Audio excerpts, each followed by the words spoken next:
Hello and welcome to Autism Awareness Australia's Ought to Know webinar series. I'm Nicole Hurley. I'm your host today. I'm part of the team here at AAA, and this webinar is part of a monthly series that we do. And today we're going to talk about back to school. I'd like to thank our sponsors, Leap-In, who are proudly sponsoring this webinar series. Leap-In is Australia's leading NDIS plan managers, supporting thousands of Australians with disability across all state and territory in Australia, and they really help them to manage and get the most out of their NDIS plan. So thank you so much, Leap-In, for sponsoring us. I'd like to introduce Alex Brown, who's joining me today. Hello, Alex. Welcome. Hello, everyone. Hello. Thank you for joining us. Alex is a registered psychologist and behaviour analyst. She has over 20 years of experience in the field of disability, working with autistic children and adolescents for the majority of her career, and is really about values and values person-centered outcomes. So thank you for joining me. No We problem. are going to talk about going back to school. I don't know how ready we are, but we need to get set, and school is just around the corner. So no matter where you are in Australia, whether it's 2 or 3 weeks, depending on what school setting you are and what state, school is around the corner, and we know that it can bring a lot of mixed emotions of excitement, anxiety, and worry. And we're going to go through some really practical examples and support strategies to help you get through those first few days, weeks, and months of term one. So, to kick us off, what do you think, Alex, is one of the biggest back to school pressure points you see for autistic students? And keeping in mind, we might have some parents that are starting school for the very first time. So, those prep and kinder years, to some kids changing grades or new schools or doing that big transition to high school. I know that's a lot to cover, but what do you see as one of those big pressure points for families and children? Yeah, so you kind of said it in the question there. The change itself is the pressure point. So it's adjusting to that new routine. It's the fear of the unknown. So thinking about that globally as the main pressure point, and then tailoring that based on what you're seeing with your child. So I feel here where we start is irrespective of your child's language level, we talk about the facts. What do we actually know is going to happen? Now, some people do that, and I'm a big supporter of social stories. Some people would hate me for saying that, despite the lack of evidence base, but I don't care because for kids they work for, they work. Why wouldn't I use that? If social stories aren't your jam, then other visual supports work really, really well. Um, in terms of kind of practical things that you can do for that change would be asking, being really forthright and asking the school, can I come and do a meet and greet? Can I come and look at the classroom? Some of you listening are probably like, yes, I've already done that. Other people might be feeling nervous of, oh, is it really okay that I do that? The answer is yes. We don't know unless we ask, and it's okay to ask those polite questions that are going to lead to your child feeling more familiar with their surroundings or reducing that anxiety that might be building over the coming weeks. So they've got those staff development days. They're a perfect time, potentially, with the lovely flexible school that you'll be going to, for you to pop in for 10, 15 minutes and have that meet. So I suppose it's thinking about that anxiety that's underpinning most of those pressure points and thinking, how does that come out in different ways?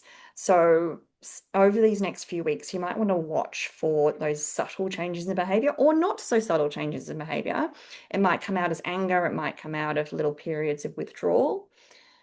So right now, I guess what can we do with that? We look at how we, put out those little fires now, and then look at some of the practical things we can be doing before school does start to get back into adjusting for those new routines. We'll talk about new routines in more detail in a bit, but some of those little things now can be, okay, what time is my child going to bed? Yes, Yeah, that can with be a pressure point all year round. yeah, and school holidays don't help, right? You might be a little bit lenient, let Exactly. them stay up a bit longer, right? Absolutely. And if it's super late, then it's how do I reel that back starting now, gradually, so that in a couple of weeks' time, we've got a somewhat more palatable bedtime.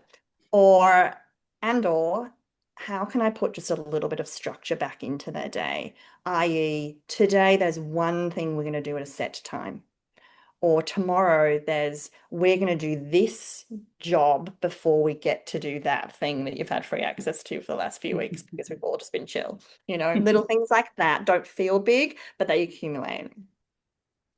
Definitely. I think there's some really great points. And to add to your school, we used to do drive-bys, and some schools are open. So even in the school holidays, even on the weekend, you can go and play in the playground and get a little bit more familiar.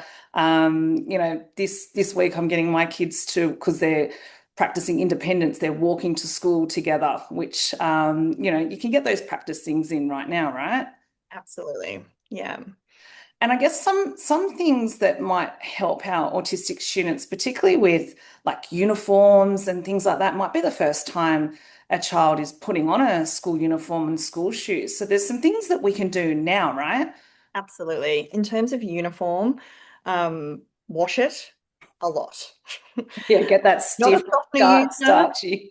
Use that softener now. Do what you need to do to make that uniform feel less crisp and starchy, and practice putting it on. Practice putting on all the bits and seeing what it's like. And then, depending on your child, some of the uniform bits aren't a hill to die on.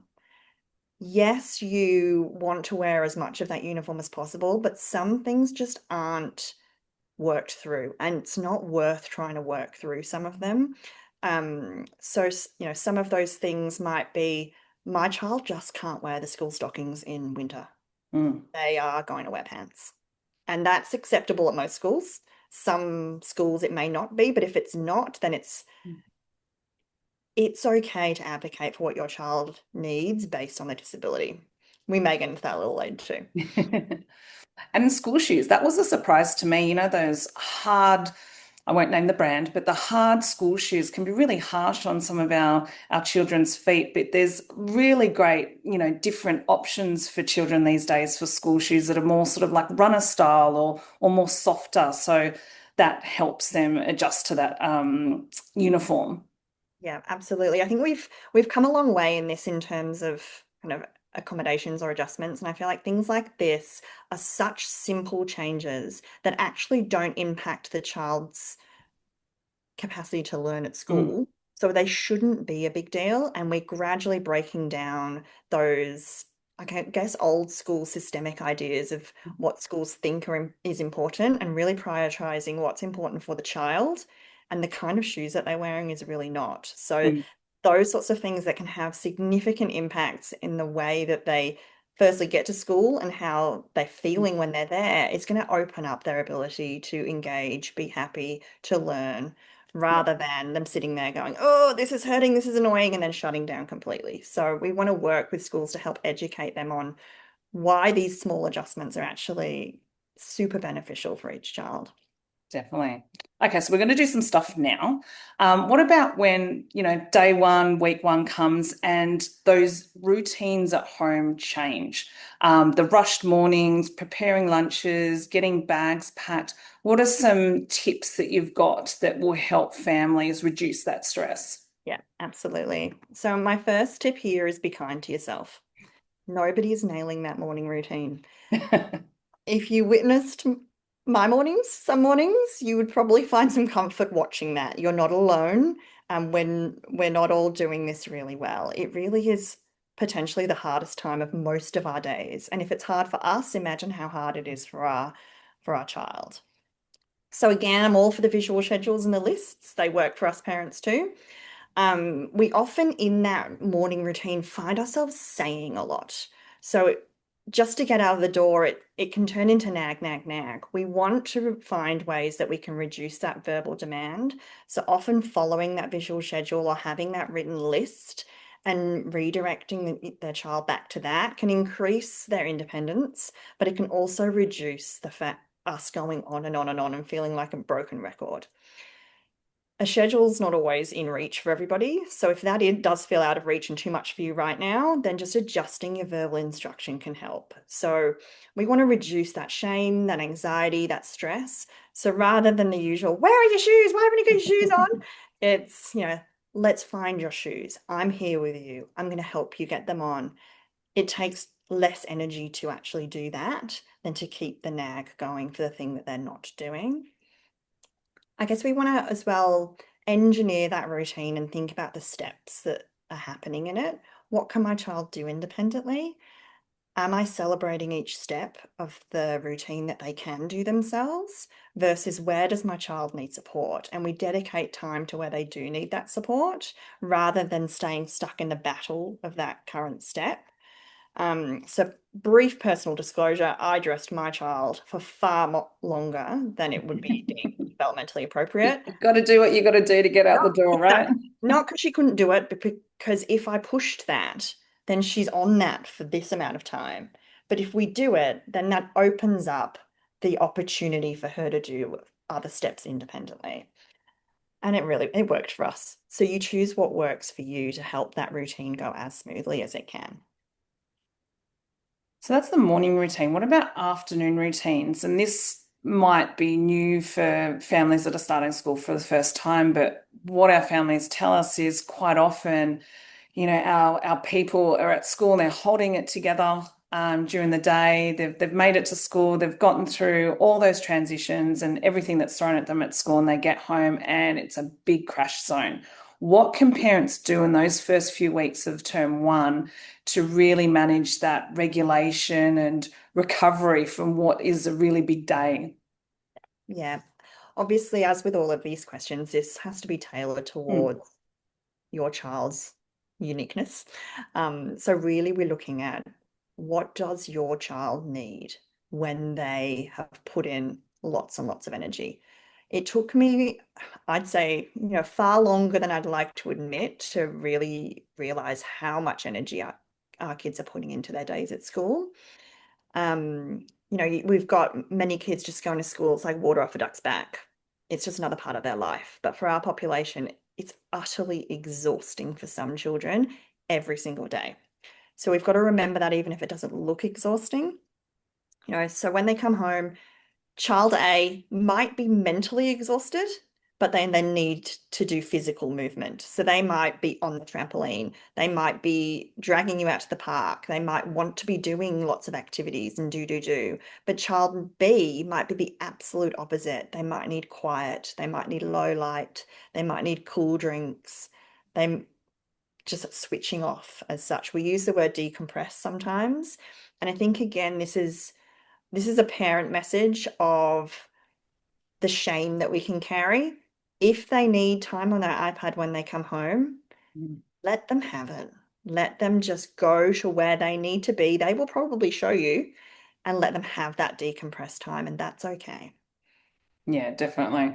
And quite often in those early days and weeks, we don't know if they're going well at school or adjusting well to school. Sometimes there's lack of communication, particularly if it's you're moving from a daycare on early childhood into school.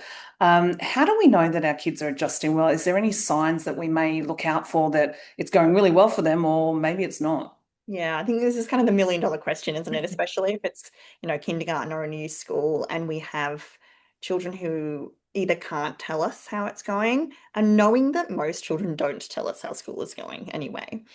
So are we looking at kind of behavioral or emotional signs? So things like a keenness to get ready for school. So some kids might get up. I know this might sound crazy to some parents. They might get up and get their uniform. That's a beautiful indicator. Or they might just be somewhat cooperative and put their arms out when you're starting to help dress them. Some might have, and this depends on your child very much so, but some might have certain stereotypical sounds that they engage in when they're happy. If you're hearing those, you know that their day is going okay. They might even smile or sing on the way to school. That separation, if it's very, very tricky in a clinical sense, you might not see that changing, but their day still might be okay. But if their separation has been longer and it's getting easier, that's a great sign that where they're going to is somewhere they're starting to feel safe. Um, so in terms of the not being able to tell you part, I think a lot of parents, no matter what, actually, no matter what year they're going into, whether it's the same school, we want to know how their day was. And most of the time, they can't tell us, whether even if they have the language level to be able to do it. So, really looking at those indices of happiness. Are they engaging in their usual interests after school? Are they eating, sleeping, and toileting as usual? Looking for those sort of measurable signs can really help you feel like you're on the right track without having that clear verbal validation that things are okay. And what about like teenagers starting high school or starting New Year's in high school where you just get a good or fine? Is there anything different in that cohort of students? Oh, it's look that's a very hard question because they're going to say they're fine no matter what. So I suppose we've got to bring into developmentally what would we be expecting from them anyway? And they're going to say fine no matter what.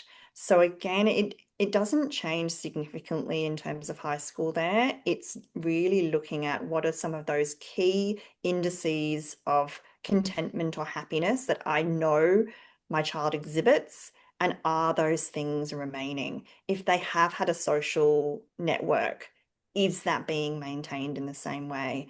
If they are interested in this, that, and the other, are they still talking about that or showing that interest in other non-verbal ways in the same way? So you're looking at the consistency of those patterns rather than that explicit information.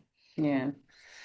And I guess the transitions when they are at school are really hard. And we talk about, lining up for library or the next subject or in the canteen line or learning to make sure that you've got everything with you, whether you're in kindy or high school. The amount of water bottles and lunch boxes I have to buy each year is phenomenal. But what are some tips that we can work on with our child at home for when they are in those tricky transition periods at school? Yeah. I think that transitions, like we say, oh, yes, children with autism find transitions difficult. That's an understatement. I feel like transitions and that, it's not about the transition from A to B and what A to B is, it's the transition itself. It's the fact that something is changing. It's so difficult. So, by thinking about that, you can be practicing those sorts of transitions because it doesn't matter what A and B necessarily are sometimes in day-to-day life, and making sure that you are acknowledging first empathically that this change is hard, that you're there to help them, and what can you be doing to aid that transition, and then providing that really genuine praise when that transition is made. So following those things is going to help them feel like, okay, I know that when change comes, it's going to come. It doesn't always come the way I want it to, but more often than not, I've got someone there to assist me through that. And then you'll work out what works well for you, and you decide, okay, is this kind of nugget of information something that's important for my teacher to know? And most likely it is.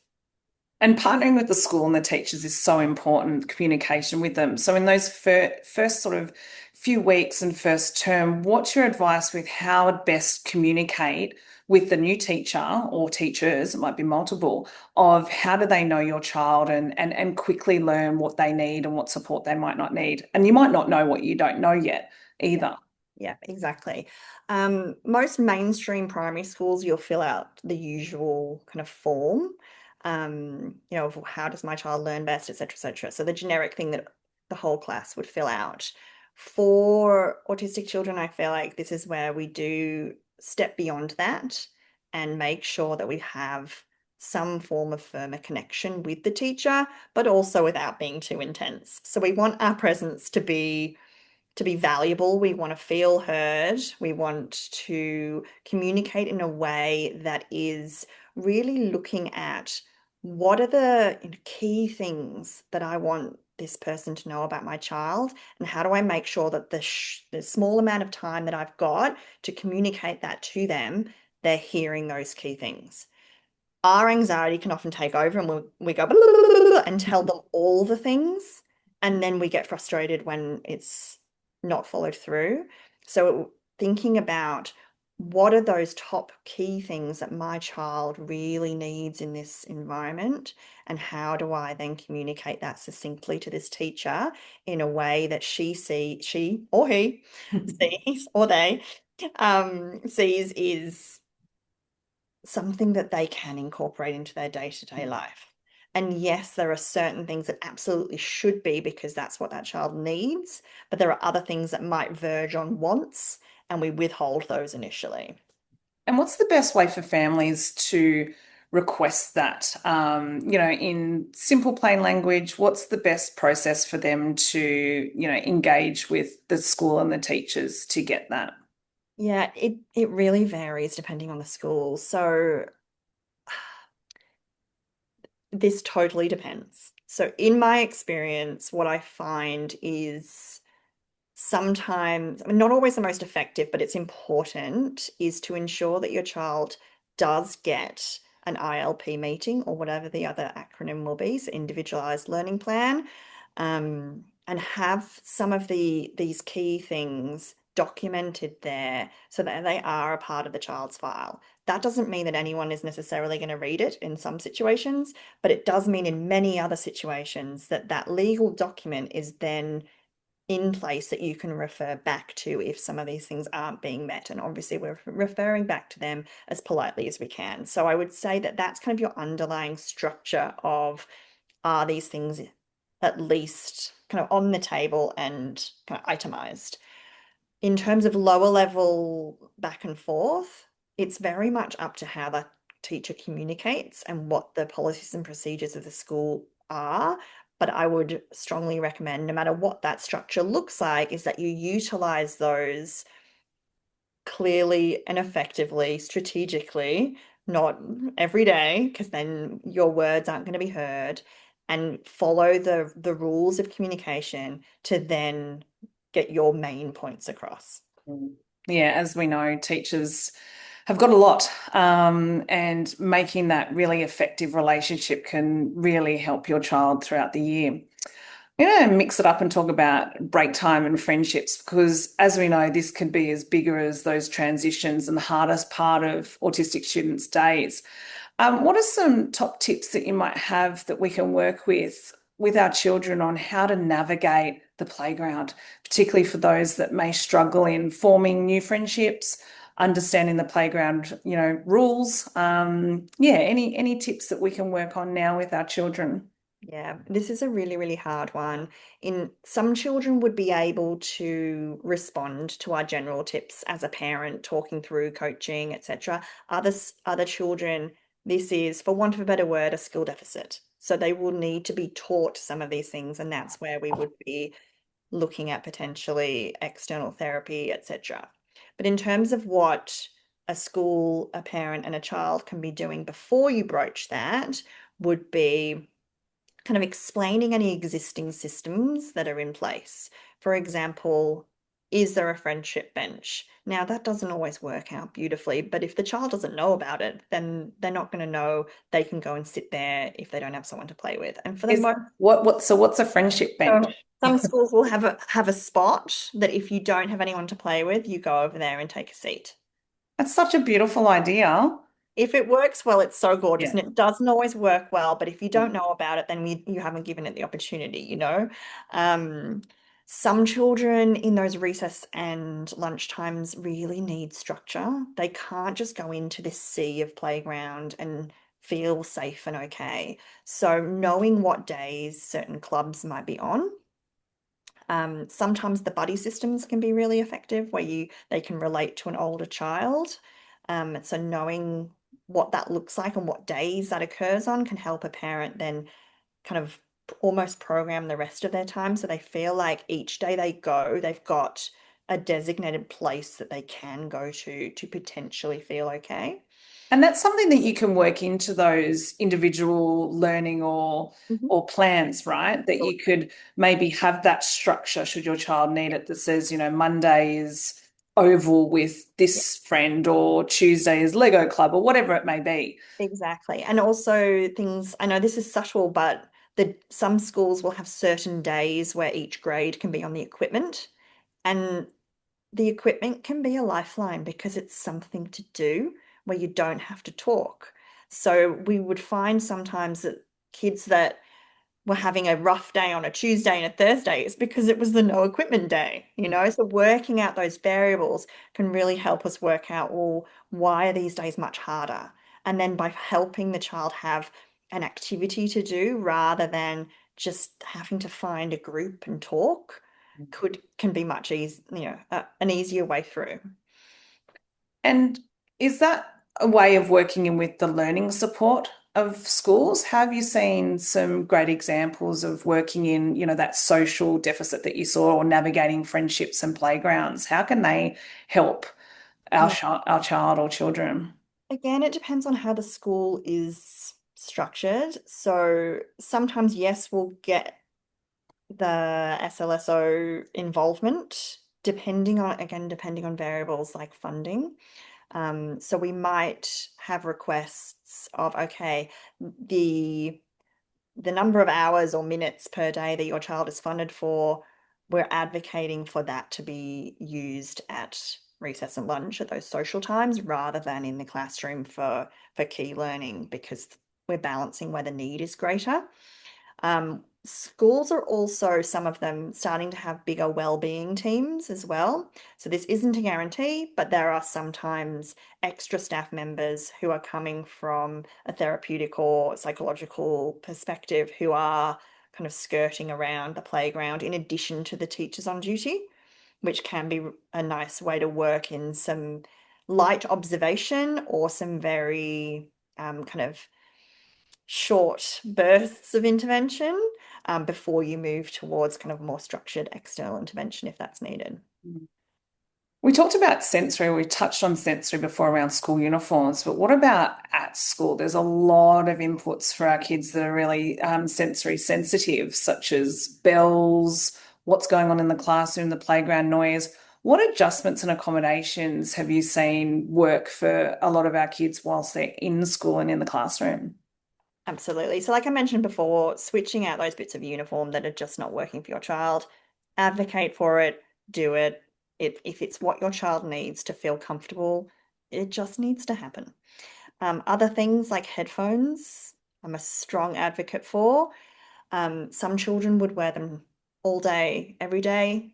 Say, for example, a child in an SSP may need to have them on all the time, and that is absolutely okay. A child in high school on the North Shore of Sydney may not be approved that adjustment without some real push. But they then have the capacity to learn these are the times it's on, these are the times it's off. If it's things like bells, etc., I feel like that's where we work closely with the school personnel and say, is the value of this greater than this? And really show people with that sort of language why these sorts of adjustments or accommodations would be made. Yeah, great. And fidgets are obviously something that's very popular amongst our community. Some schools allow it, some don't.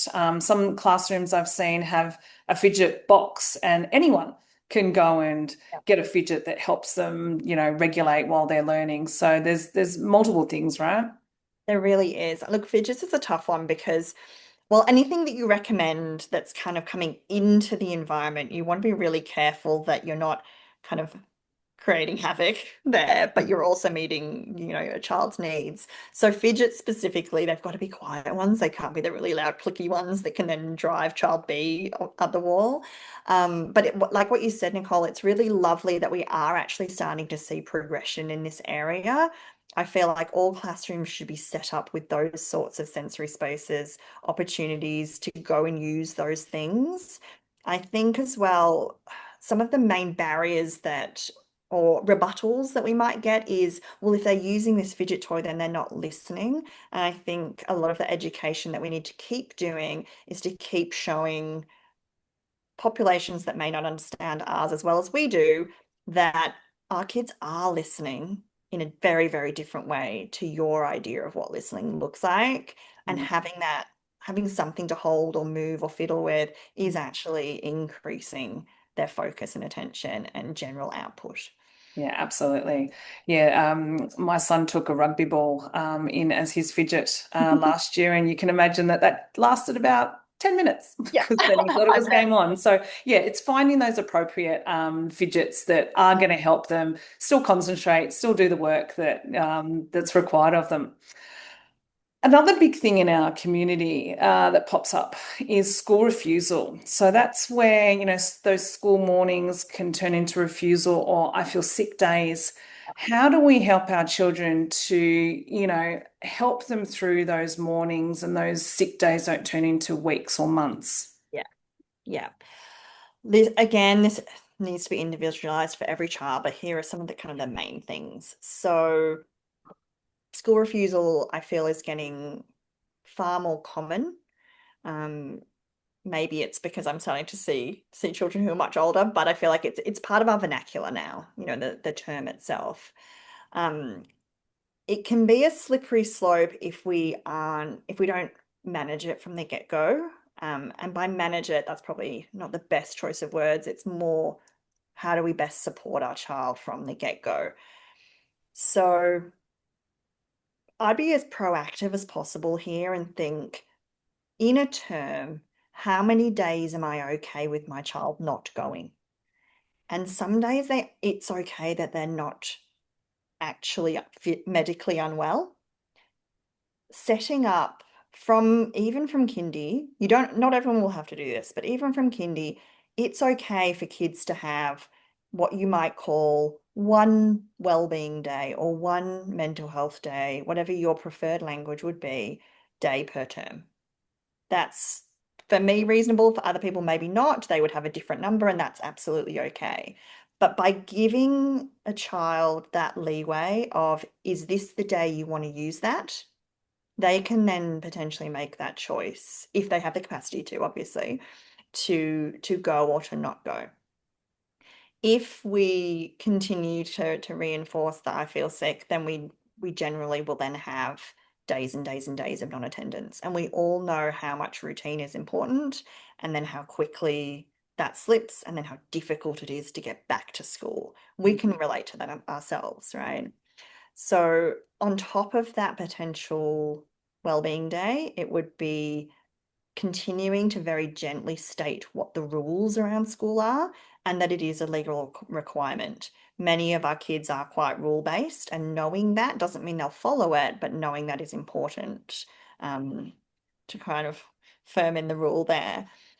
If children really can't rather than won't, that's when we would then start to move to, well, do we need to look at less time at school? So some children will move to partial days so they can be successful and then gradually build back up again. Some children, we will negotiate with the school that in a fortnight, they do have one day off where they work from home and work is still given to them, but they don't have to, on that day, go through the effort of getting there. If you've got a child who you feel is not at that point, but they're pulling the sick example, it's, I'd like you to get there, but then if you really can't get there, then you call me and we pick you up. Most of the time, many children, once they get there, that's the hard part, and they then will be able to stay there for the rest of the day. Yeah, I think there's some really great tips there. We've had a question come through. So workload and competing priorities for families, it can be juggling therapies and extracurricular activities. What's some advice on supports to keep, pause, or adjust as you're starting back to school? Should you do it all or ease back into it? What would be your recommendation? Absolutely. It really depends. So I've had lots of clients who, when they started kindy or they started a new school or started high school, would just take that term one break. That's worked really well for some children. Other children really do thrive on that existing structure being in place. And it's also important to think about, if they aren't in their activities or their therapy, what are they doing instead? And Mm. if what they're doing instead is working for them and is actually having an observable impact on their general well-being, then yes, we do it. But we don't do it just because we think we should. We do it because it's actually helpful for our child in this scenario. And then we would gradually build up, through term two. I don't want anyone to kind of take away from this, oh, I have to stop stuff in term one. It can help, but it can also lead to children feeling like they're at a loose end And then we potentially could have even increases in behavior of concern. We can have more time spent on the iPad, whether that's productive or not productive. You've got to assess as a parent. So there's pros and cons to that. Right, thanks, Alex. And like back to school can be exhausting for us parents and carers too, right?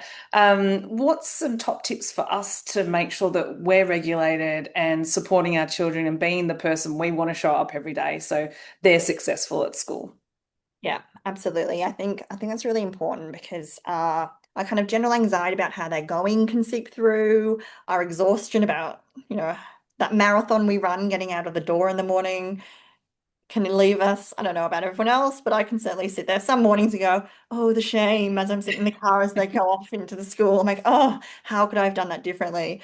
So I think my top tip here, as I've said before, is we've got to be kind to ourselves. We've got to have compassion for just how hard some parts of our journey are. And some people have much, much harder journeys. Other people, it's different journeys, but everyone's journey is hard to them in certain aspects. So really being kind to yourself of today wasn't a failure. I might be feeling like a failure, but that's actually just a thought.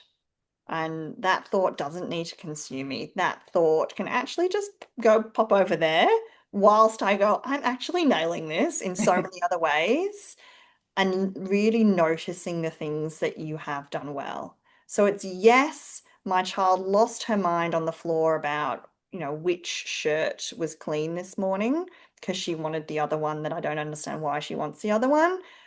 And I might have got frustrated over that, but there was all of these other things that I was actually really composed and helping my child through. And that is important for us to notice. I think that's a really great message to end on is to be kind to ourselves.